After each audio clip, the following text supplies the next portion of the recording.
સામે ભગવાન શંકર એમ કહે છે કે આવો સુંદર માનવ દેહ મળ્યો હોય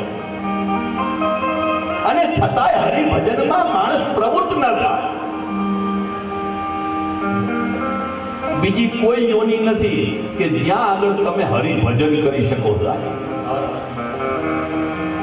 આવી સુંદર યોની પ્રાપ્ત થઈ છે ત્યારે મારી માં ઉમાની સામે ભગવાન શંકર કહે છે કે એ ઉમા,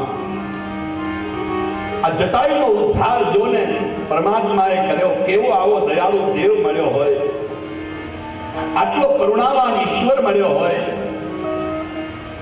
અને છતાંય જીવ રહે ઈશ્વર છોડી. અને જો લગભગ આપણા જીવનમાં આ બન્યું છે સાહેબ, આપણે ખરેખર નથી છોડવાનું, એને છોડી દીધું છે, અને નથી પકડવાનું, એને પકડી લીધું છે. મૂળ લાંબુ કઈ નથી કરવાનું સાહેબ. આપણે વ્યર્થને છોડી દઈએ તો સાર્થક આપણી પાસે છે. બીજું બધું પકડ પકડ કર્યું છે ને એમાં જેને જેની સાથે જોડાણ કરવાનું છે છૂટી ગયો છે. એટલે મારી